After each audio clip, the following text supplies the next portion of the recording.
For years, I have treated gut symptoms by focusing only on the body because that's how I was trained and that's how we practiced medicine, by focusing on the labs, on the symptoms, and the medications. And yet, something always felt incomplete. I have watched patients do everything right. They follow everything. They go through the procedures. They follow this perfect diet. They follow the protocols and the supplements, and still they don't heal.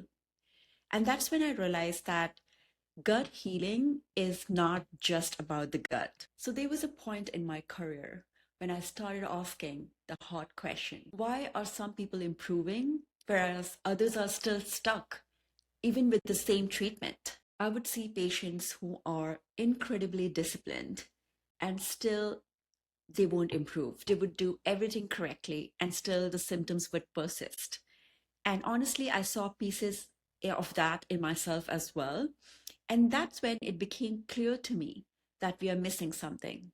Not because we weren't smart enough, but because medicine focuses too much on fixing things and not really in listening. The missing piece wasn't effort, but it was safety. It was the emotional processing. It was the nervous system. So when we are in medical school, we talk all about the body, right? Medicine, I feel, is more mind, body, and soul. So the body part is what the doctors do. But what about other part, the mind and the soul? Here's the part that is science, by the way. It's not philosophy or anything that is woo. Your gut and your brain are in constant communication with each other with something called the brain gut axis. The gut has its own nervous system, which is actually the enteric nervous system, and it responds directly to stress, to fear, and perceived danger. When the nervous system is chronically activated through stress, through trauma, through past events and what's going on in your life, and even this idea of being perfect, that slows your digestion. That increases inflammation, and the healing can actually get blocked because the stress hormones like cortisol, they don't just affect your mood, they affect the motility of your gut microbiome, the permeability of your gut, as well as the immune system. And the vagus nerve, which I'm a big fan of, it is essential for digestion as well as for repair.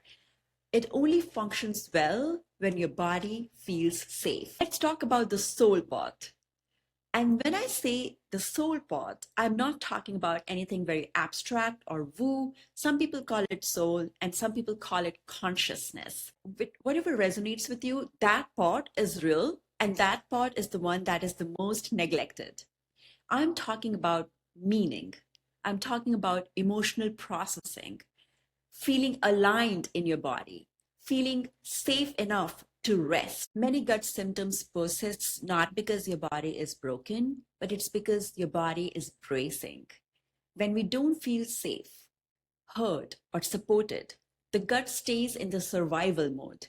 And healing, it actually requires trust in your body, in the process, and in yourself. Real gut healing is integrative. Yes, it includes diet and digestion. It also includes addressing your inflammation and taking care of your gut microbiome. But it also includes and requires your nervous system regulation, emotional awareness, rest, boundaries, self compassion, staying away from toxic people in your life. It's not about perfection, but it's more about presence. Your body heals when it's allowed to heal. Healing doesn't happen when we are constantly fixing ourselves. It happens when we feel seen, safe, and supported, and not just medicated. That's the kind of medicine that I believe in. If this resonates with you, and if you want to explore this in more depth, I share resources and education inside my platform. I'm attaching the link below this video. If you're interested to know where you are in your gut health journey, I'm attaching the link to a free quiz that I created that will give you an insight into your health and where you are. Regardless of where you are in your journey, I hope that this video gives you the permission to approach healing differently.